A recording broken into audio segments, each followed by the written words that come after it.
আসসালামু আলাইকুম এভরিওয়ান, চলুন ঘুরিয়ে নিয়ে আসি শরৎ উৎসব থেকে।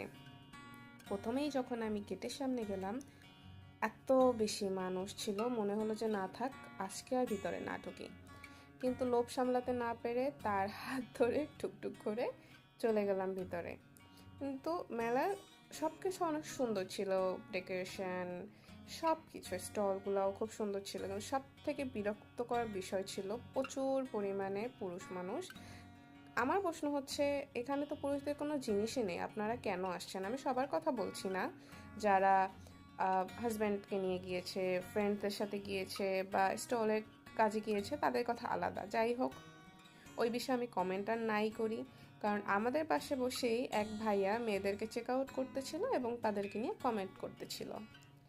যাই হোক, মেলা দেখেন, মেলায় কত সুন্দর সুন্দর কিউট কিউট জিনিস উঠেছে, তা না বললেই নয়। প্রতিটা স্টল ভিন্ন ভিন্ন আইটেমে সাজানো ছিল। সুন্দর সুন্দর পারফিউম, কসমেটিক্স, হ্যান্ডমেড জিনিসপত্র, থ্রি পিস ছিল, বিউটি টিপস ছিল, আরও কত কি।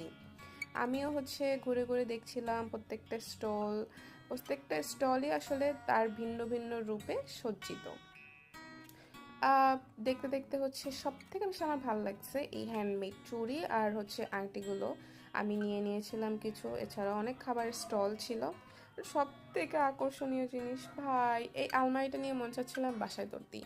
এরকম একটা চুড়ির আলমারি থাকলে আসলে লাইফে কিছুই দরকার নেই, এরকমই মনে হচ্ছিল।